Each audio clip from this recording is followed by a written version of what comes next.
Hey, and welcome to I Guess, a show where I hate everything until someone convinces me otherwise. I'm Lex Basile Price, and I don't think we give papayas enough credit. With me today is the beautiful and hilarious Jonah Wheeler. Hello, hello. Hi, happy to have you. Delighted to be here. How are you wrong today? Ooh, well, there are a lot of musicals. Mm-hmm. And there are a lot of musicals, most musicals, I think, are bad. Okay. And many bad musicals are also failures. Very true. And there are people who treasure particularly the failures. Yes, I most famously, I think that's like a Carrie the musical. Carrie's the icon of flop disaster. Yeah, Dance of the Vampires. Mm-hmm. Even the redeemed failure of Merrily We Roll Along. Oh, yes. Yeah. Well, I mean, to be fair, that first production was Embarrassing. bad. Which I think, I'll come to it later, I think it's a key part of what makes a cult favorite flop is that the original had to be embarrassing in some way. Yes, like embarrassingly bad. Yeah, something had to go publicly humiliatingly wrong for it to get that kind of cult status. But there is one show that I particularly love that I think slipped unnoticed into obscurity in its badness that I think deserves a place in the canon, in the crown of jewels of bad disaster flop musicals. Okay. And that is The Utter Glory of Morrissey Hall. I am completely unfamiliar with this. And I feel like I have a pretty good grasp of obscure musicals. Mm-hmm. One of my favorite musicals to draw songs from for when I did a residency at the Pit doing a cabaret show with my partner.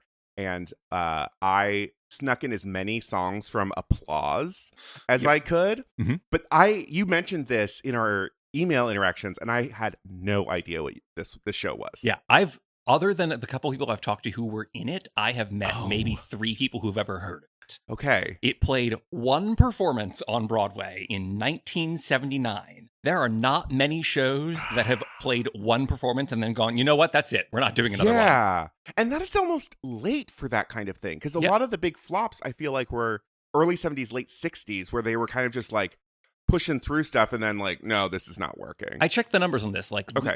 Since about 1984, there has been one new musical that has played one performance. And what was that? That's Glory Days in around 2006. Oh, that sounds familiar. Yeah, but for 40 years now, there's only been one show that played a single performance, which I think tells me that shows that are disastrously bad trudge on a little further now. Hey, I saw Amazing Grace. That's one of the ones I think of. For free, and I still think that was too much money. Yeah.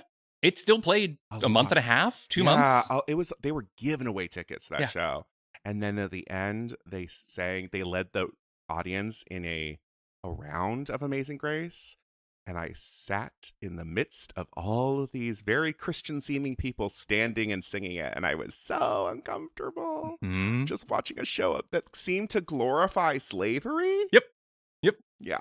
Not great. But also a thing I'll come to in this one, too. Oh, great. Oh, good. We're touching all these things. Because I've been thinking about this a lot. A cult flop musical, I think, has 3 critical elements. Okay. Which are that it is irredeemably bad. Sure. Or very difficultly bad. It has some feature that makes it unproducible. Whether that's, oh, wow, this show is unbelievably expensive to do. Or, wow, I think of Mac and Mabel, which has an incredible score, but a terrible script. Oh, awful. Mm-hmm. There's something about it that makes it unproducible. Mm-hmm.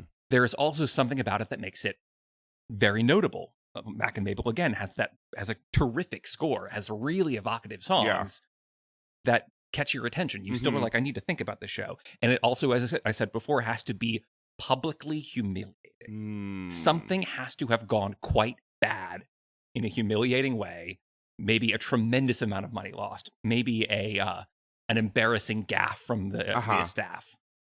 Maybe public injury. I think about there's a 1967 Tony nominee, Walking Happy, which is largely forgotten. I only know it because it was nominated for Best Musical. Right. In their Tony performance, when they tried to pack into a smaller stage to do one of the numbers, a big cart falls over in the middle of the number because they don't have the room for it.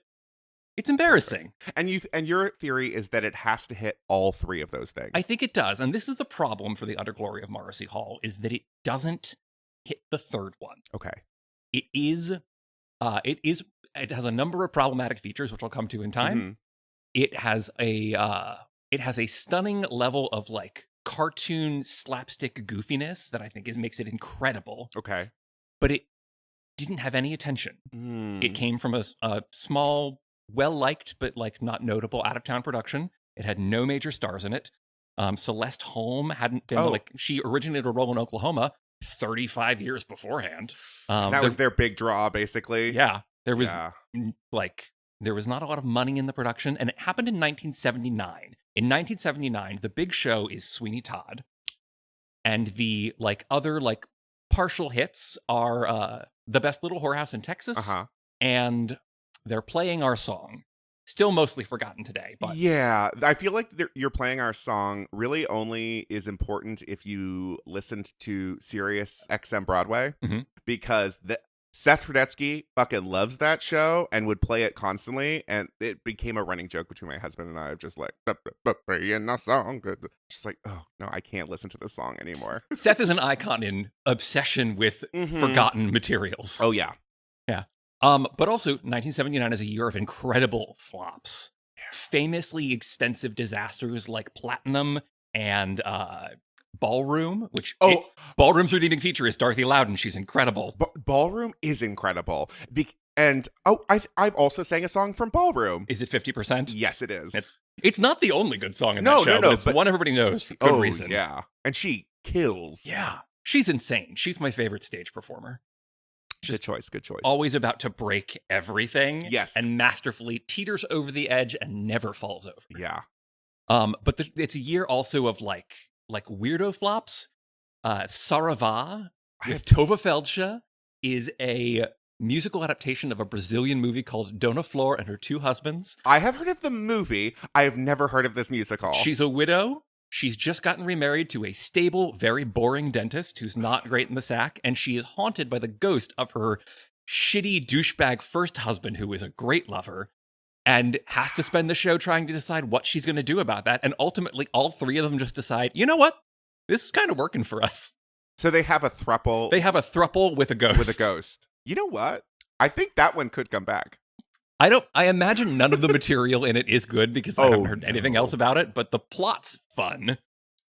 Someone did something with that plot, for sure. Yeah.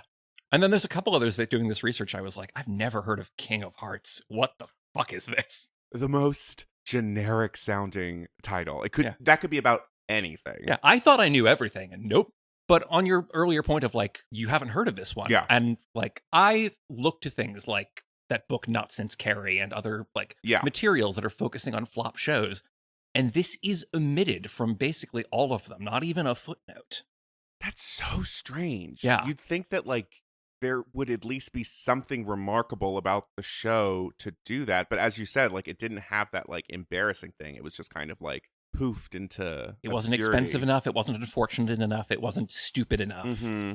It just was kind of okay and hadn't planned well and vanished beneath the waves. Let me talk about why I think it's fucking great. Yes. Yeah. Why I obsess over it. Convince me. And I obsess over it particularly through the script, which I have. Okay. I learned about this show from a music director, Tom Helm, who I worked with 20 years ago. Mm-hmm. And he told me he'd seen it in previews. There was a week of previews, and it played, doing some research I have found out from people who'd been there, it played dead 6 times. A night came with the night before, the final preview was a lot of industry friends and people who know theater things and found it hysterically funny. And then the opening was dead again. Oh my gosh.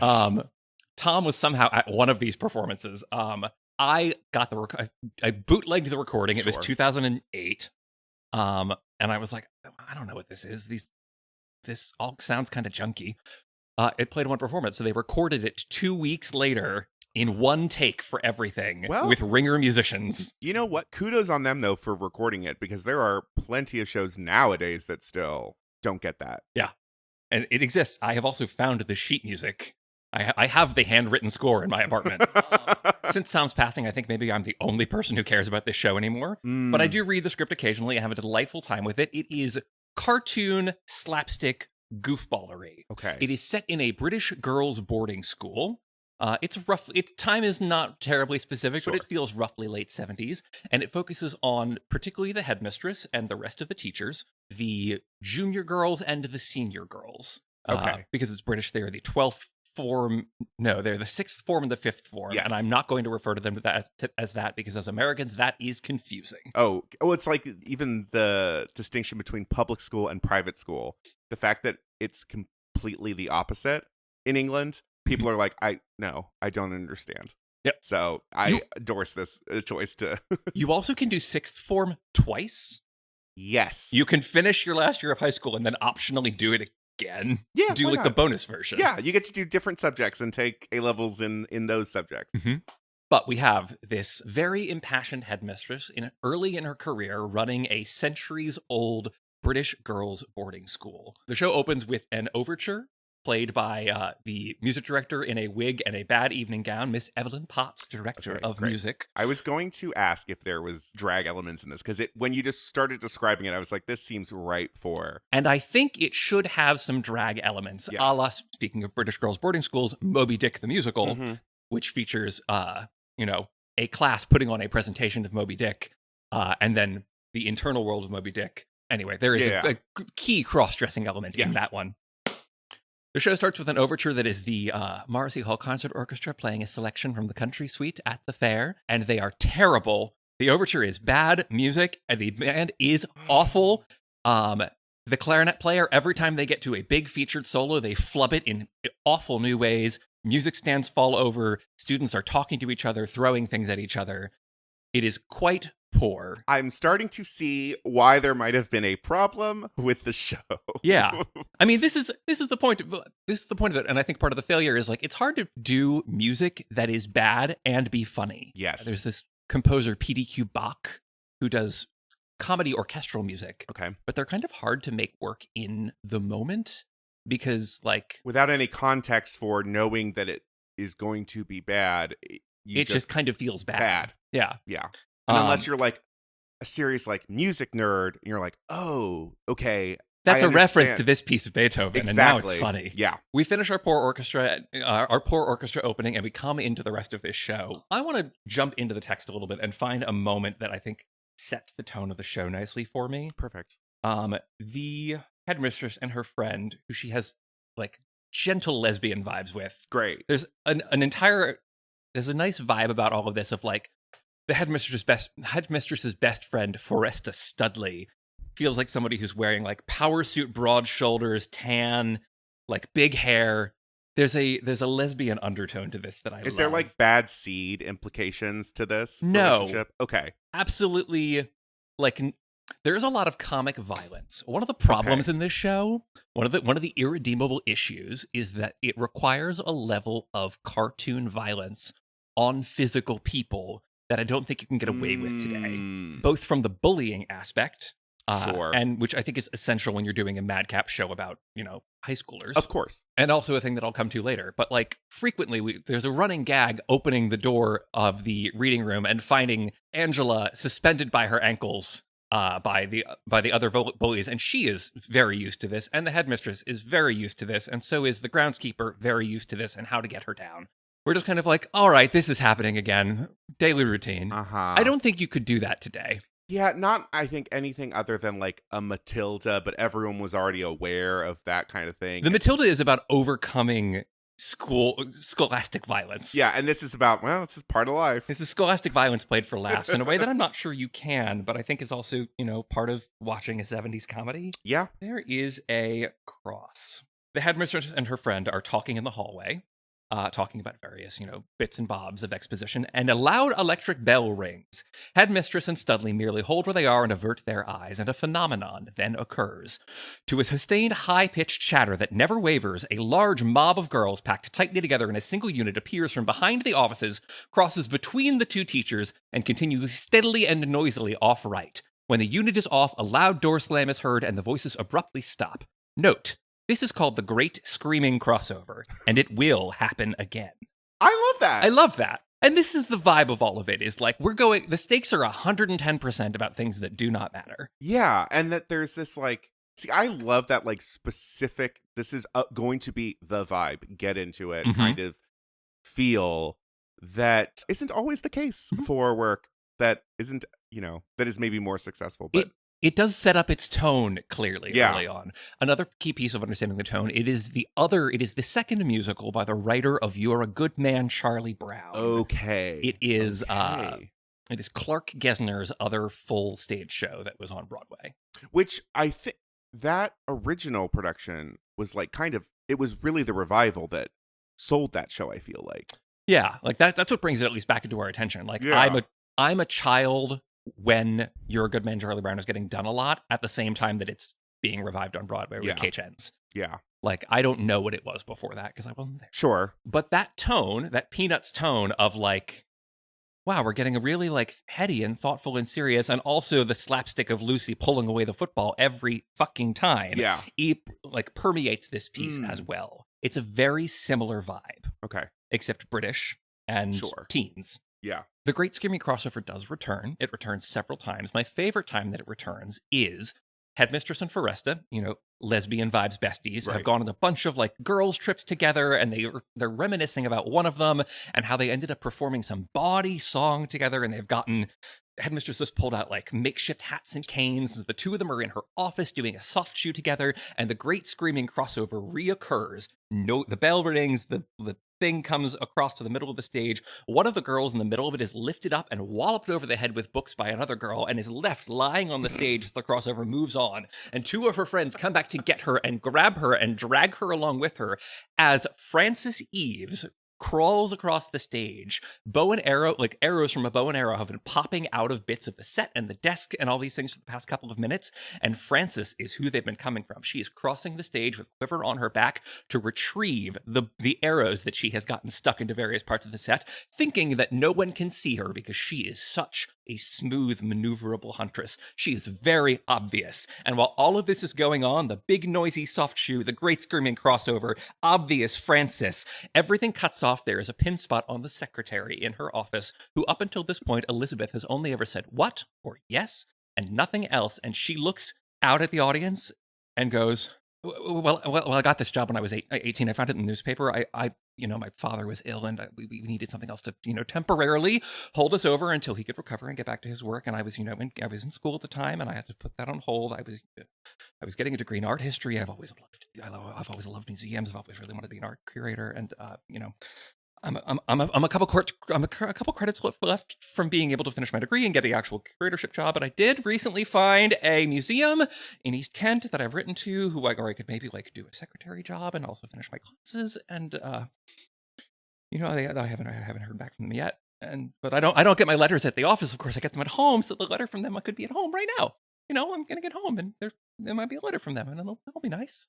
And everything breaks back into chaos, noisily continuing, and she goes blank and sits back down. See, this is hitting a cross-section for me that I'm enjoying, which is so my grandmother is British, and I grew up watching a lot of PBS, where we had a lot of access to British programming.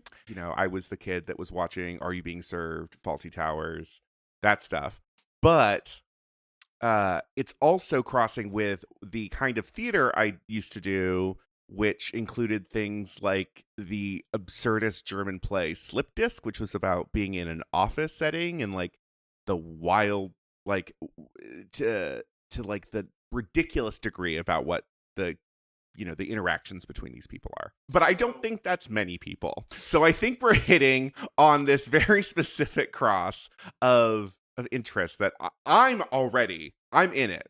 Good. So yeah, you're doing your job, which is selling me on this musical. I have more to tell you about Great. it then. Helen Morton Wells, one of the junior girls, has received a letter from her boyfriend, Charles. And of course, everybody gathers around and she reads this very ordinary letter with absolute devotion. Oh my God, he wrote, "How are you? Isn't that incredible? He's asking how I am." And everybody, the chorus of girls beyond her, sings and makes a production number around Helen's excitement over reading this fairly boring letter. But in the middle of it, Charles says, "Hey, I'm going to come visit. Maybe different from how we expected anyway. Here's a key. Don't lose it." And also in the ending of this number, while Helen is rhapsodizing over this, Charles flies in from the ceiling, reading the last couple of lines of his letter. They do a 5-second pas de deux, and he flies back out into the ceiling. Great. Absurd. The stakes are 150. Yeah. But a box arrives. A box arrives, and Helen is asked to come to the office because, the school rules are that when you receive a package, the headmistress has to inspect them before giving them to you. And the box has a note that says, Helen has a key. And Helen's like, oh, I do have a key. She realizes what this is. I absolutely do not have a key to this box. And there becomes this interrogation into several different tricky tactics from the headmistress to try and get the key from Helen, until it becomes an all-out chase around the office, and Helen, to try and keep the key away from the headmistress, swallows the key, realizes that now she has condemned Charles in the box to being in there for quite a while, runs into the hallway, grabs an axe off of a suit of armor, chops the box open, and Charles and her both run off into the school. We don't see them for a while, and we next find Charles by himself, because Charles has realized that his girlfriend, Helen, is a romantic lunatic. Sure. She is obsessive in the way that a stereotyped high school girl would be obsessed. Yeah, says the man who has put himself in a locked box to be shipped, and he's like, "Oh, I've gotten myself in over my head. Somebody hide me." This is the shtick. Yeah. What is the music like? The music is a mix of that, like, kind of dry, straightforward, "You're a Good Man, Charlie Brown," and British music hall. Okay. Yeah.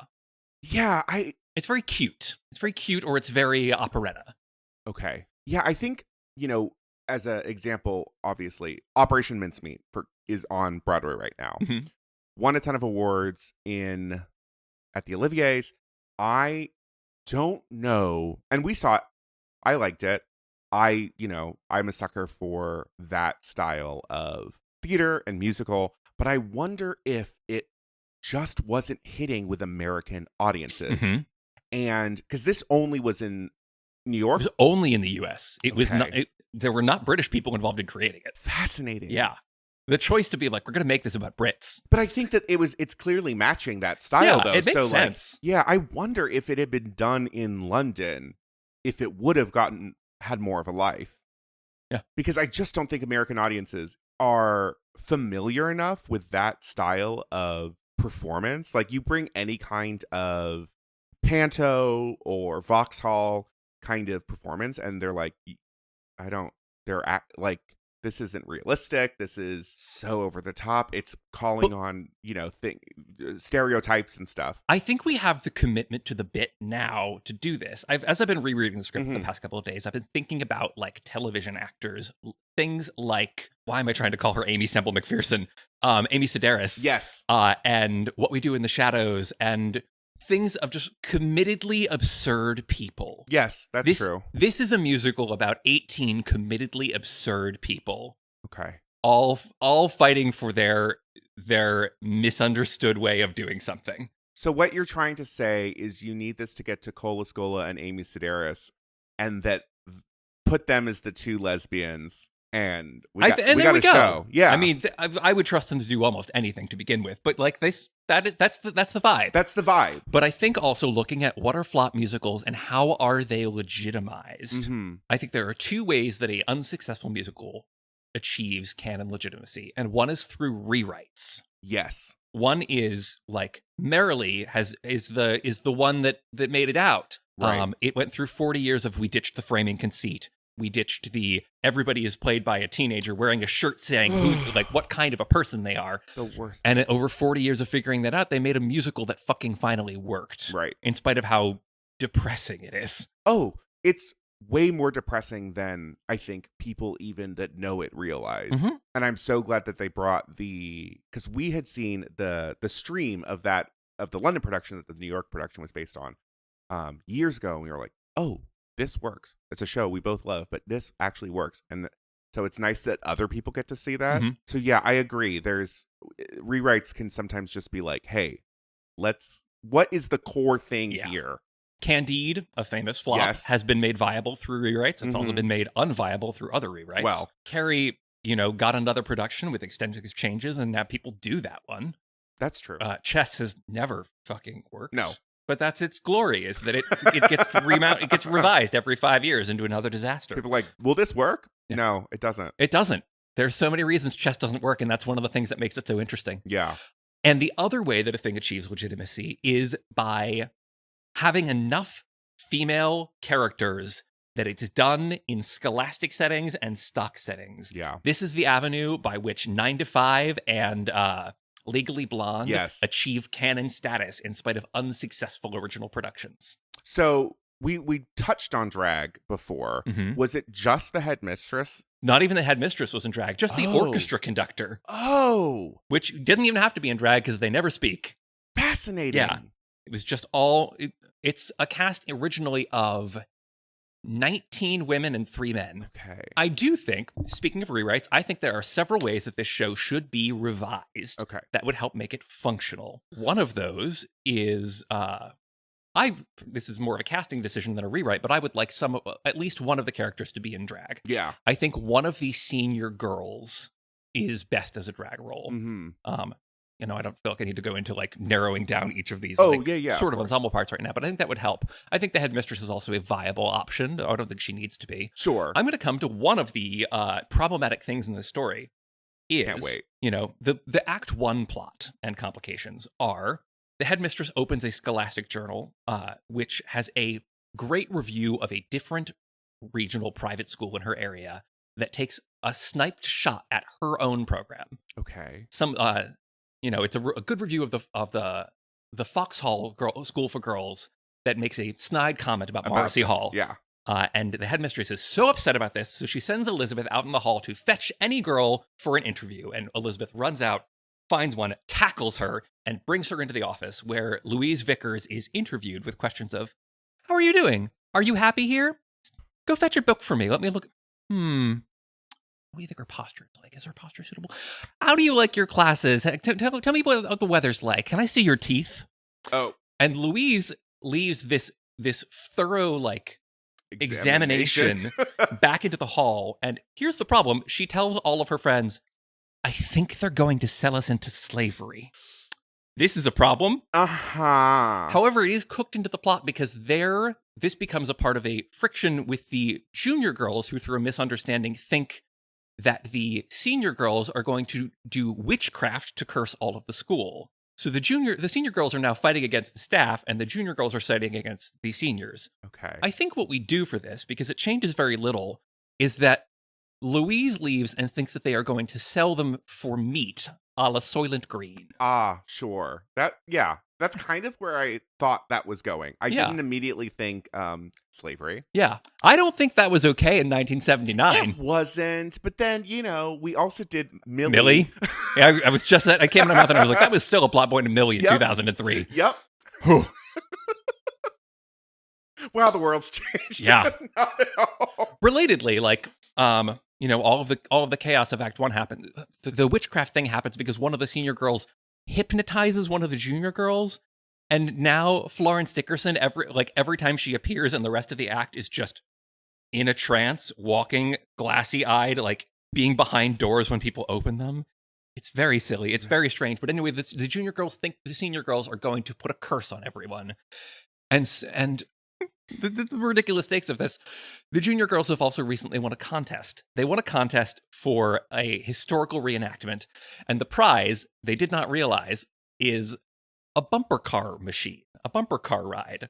A full circus carnival bumper car machine is delivered on a truck at the end of Act 1, and the senior girls think that the truck has arrived to cart them all off to be sold. Of course. So they all chain themselves together around a pillar with bike locks in the lobby, and start chanting a protest. Yeah. And the junior girls hear the chanting and think that it's the witchcraft, and they come down with crosses and garlic and incense. And the headmistress has to stop this somehow, and she grabs something off of the desk in the office and runs out into the lobby with a bullhorn and stops everyone and goes, you know what? We're having a special occasion. We have this film that we're going to show in the reading room right now. If everyone could go watch the film in the reading room. And they all shuttle off into there, and the headmistress goes back into the office, looks in the box, and says to the secretary, why was this in the office? Well, it was a misorder. See, the teacher wrote 404 for the order, but they read it as 409 and said another thing instead. And she's like, so the materials in the box are related to the film that was delivered and not the film that was ordered. Okay. And they have shown a very graphic or inappropriate film instead. Right. Another thing that would need to be dealt with. Probably. Yeah. Probably. Though, could you theoretically get around some of this with, like, the cartoon violence and the, like, a little bit of ickiness, probably not the slavery, of casting everyone up? Yes. Okay. If we play this as, like, we remove the children. Yeah, we distance ourselves from that by very clearly making this people playing at children. Yes. The cartoon violence, however, does continue. I should hope so. Because the bumper car net ride becomes now a key element in Act 2 when the junior girls are running it to the benefit of all of the younger classes and upcharging all of the senior girls. Well, they tried to hex them. Yeah, they are taking out their power against the senior girls. And one of the senior girls ends up with an army surplus catalog. And they order, using one of the other girls' daddy's credit card, Right. order a biplane and strafe the top of the bumper car ride. You said this musical wasn't expensive, and now you've introduced a bumper car ride and a biplane. We don't see the biplane. Okay. We also don't go to the bumper car ride, though one of them does get driven on later. Great. Because what ultimately comes to pass is a war. Okay. The friction between the bumper car ride and the fifth form teacher who ends up getting really power hungry with how they are adjudicating this, and the sixth form who are armed with now a tank that they have wheeled into the school, Great. Have a war set to Debussy music. Of course. Which is another level of cartoon violence that, on its face feels really fun and obnoxious and silly when somebody's like, oh, we brought a tank cannon in for a disagreement. But then it also feels like, oh, we also were in, like, the school shooting era. I can't bring weaponry into a school set. Yeah.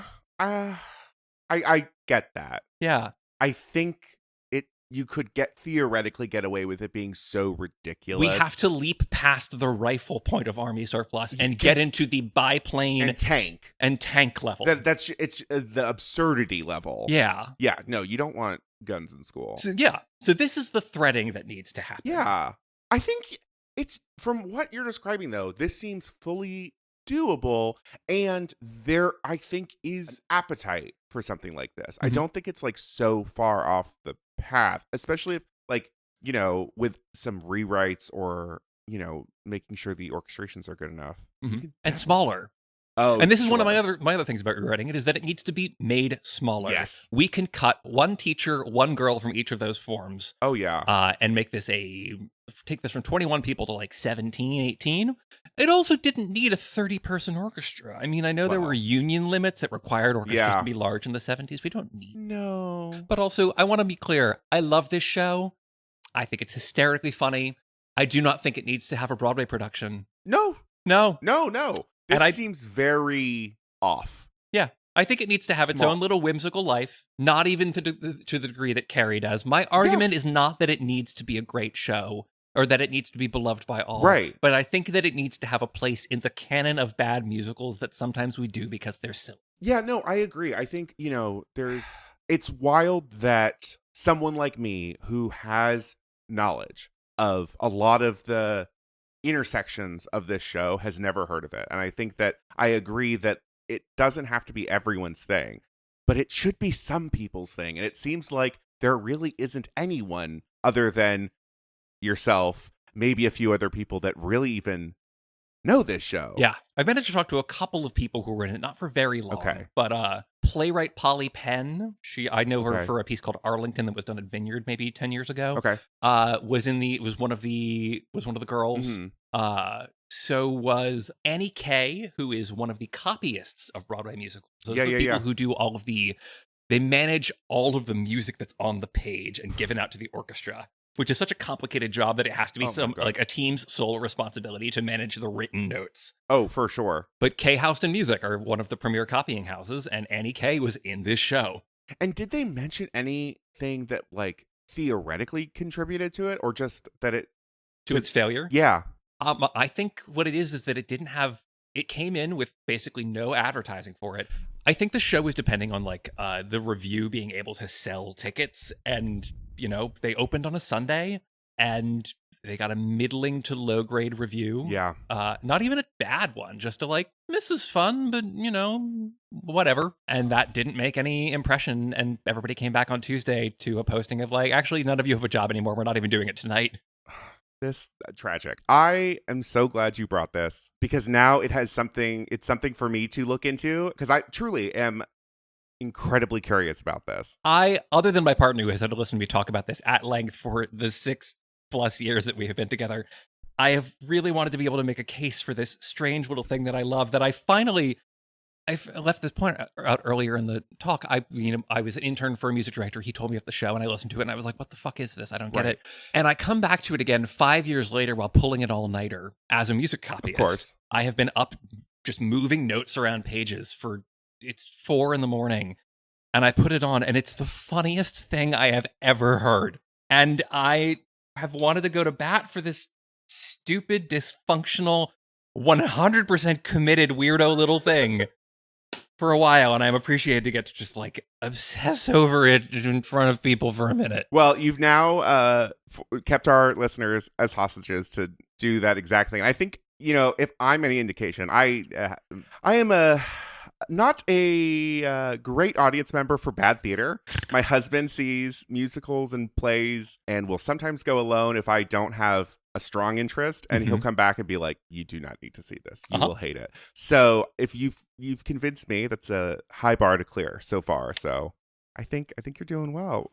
Where can our listeners find more of you? Your listeners can find more of me generally around the internet as Show Off Jonah, though I should be clear that though I do have a musical aspect, my my internet presence is hardcore in most of the places that I do it, or at least flirtatious to that style in the more PG and PG-13 places. So I am not necessarily for the faint of heart if you look me up. Thank you so much for being here. Absolutely honored. Listeners, if you love this episode, you know what to do. Rate, review, and subscribe. We love hearing from you. Let us know if you've heard of this musical. That would be great. Or if you're like, no, that's not the great unknown one. It's this one. I want to hear those. Yeah. Let us know. So join us next time as we once again prove that my opinion is always correct about everything all the time.